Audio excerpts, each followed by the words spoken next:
بسم اللہ الرحمن الرحیم۔ شروع کرتا ہوں اللہ کے پاک نام سے جو بہت بڑا مہربان نہایت رحم والا ہے۔ دوستوں، بہنوں، بھائیوں، بزرگوں، السلام علیکم ورحمۃ اللہ وبرکاتہ۔ تاریخ اسلام میں ہم بیان کر رہے ہیں دولت عثمانیہ کو۔ آج اس کی 12 نمبر قسط ہے۔ تو دوستوں، کل ہم بات کر رہے تھے بایزید جب شکار سے واپس آیا تو اس نے دیکھا کہ اس کی لشکر گاہ پر تیمور کا قبضہ ہے، اور جس چشمہ سے عثمانی فوج پانی لے سکتی تھی اس کا رخ بھی تاتاریوں نے پھیر دیا، جس کی وجہ سے پانی بہت کم دستیاب ہو سکتا تھا۔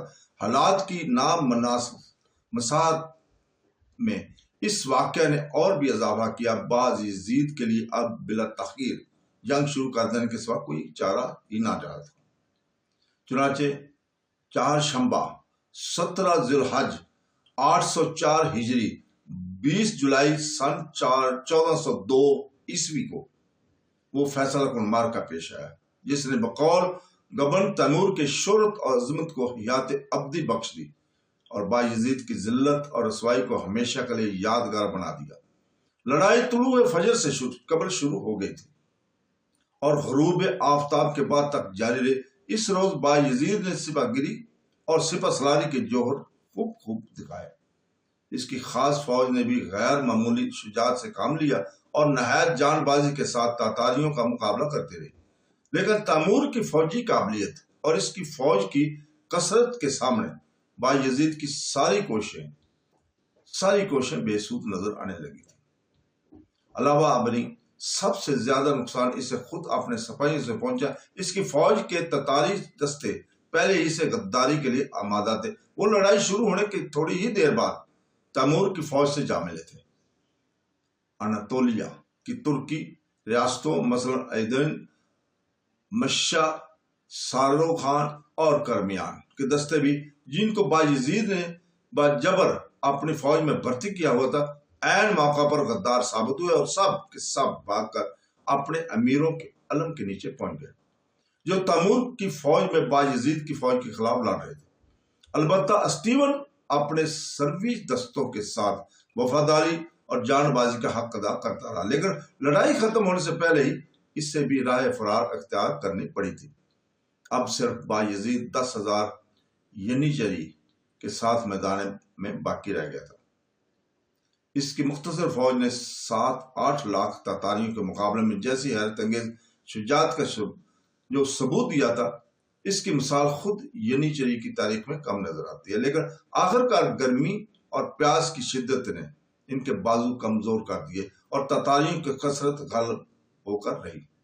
بایزید کے بعض افسروں نے لڑائی کی حالت دیکھ کر چند گھنٹے پیش تر ہی اس سے میدان جنگ چھوڑنے کی رائے دی تھی، لیکن اس نے اس مشورہ کو حقارت کے ساتھ ٹھکرا دیا تھا۔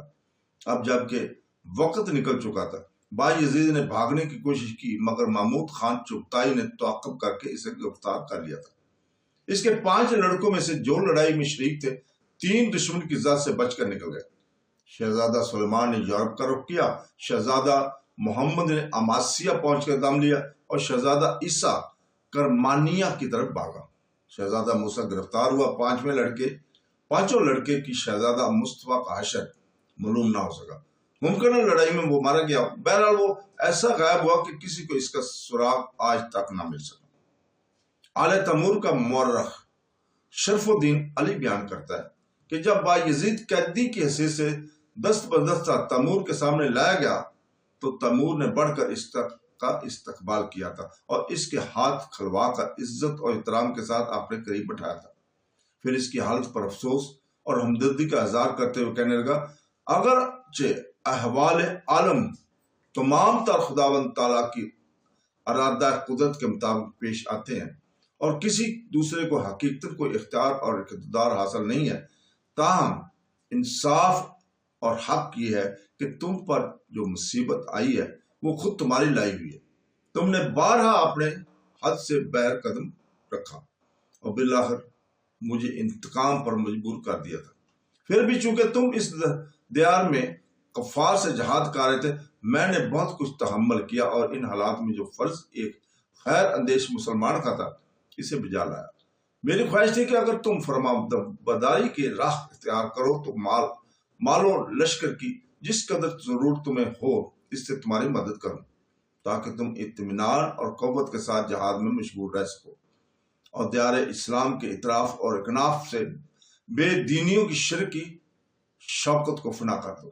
لیکن تم نے سرکشی اور اناد اختیار کیا، حتیٰ کہ معاملہ یہاں تک پہنچ گیا۔ سب جانتے ہیں کہ اگر صورتحال اس کے برعکس ہوتی اور یہ قوت اور غلبہ جو خداوند تعالیٰ نے مجھ کو بخشا ہے تم کو حاصل ہوتا تو اس وقت مجھ پر اور میرے لشکر پر کیا گزرتی۔ لیکن اس فتح کے شکرانے میں جو خدا کے فضل اور عنایت سے مجھے حاصل ہوئی ہے، میں تمہیں اور تمہارے آدمیوں کے ساتھ بھلائی کے سوا کچھ نہ کروں گا۔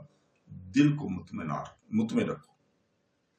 بایزید نے انفعال کے ساتھ اپنی غلطی کا اعتراف کیا اور آئندہ کے لیے اطاعت کا وعدہ کیا۔ تیمور نے اسے خلط شاہانہ پہنا کر مزید لطف اور عنایت کی توقع دلائی۔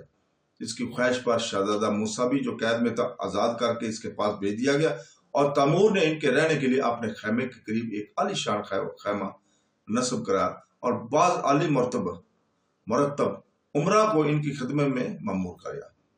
بروسا سے جب حرم میں سلطانی لایا گیا تو تیمور نے شہزادی ڈسپنیا اور اس کی لڑکی کو بھی بایزید کے پاس بھجوا دیا، لیکن یہ مراہم خسروانہ یا بایزید کے زخم دل کے لیے نمک کا کام دے رہے تھے اور شاہی خیمہ بھی اس کے لیے قید خانہ سے کم نہ تھا۔ اپنی سابقہ عظمت اور سطوت کی یاد اسے کسی لمحہ چین نہیں لینے دیتی تھی۔ اضطراب یہاں تک بڑھا کہ اس نے آخر کار بھاگنے کا عزم کر لیا، لیکن اس کوشش کی اطلاع تیمور کو ہو گئی۔ نتیجہ اس کا یہ ہوا کہ اب اس کی نگرانی سخت کر دی گئی۔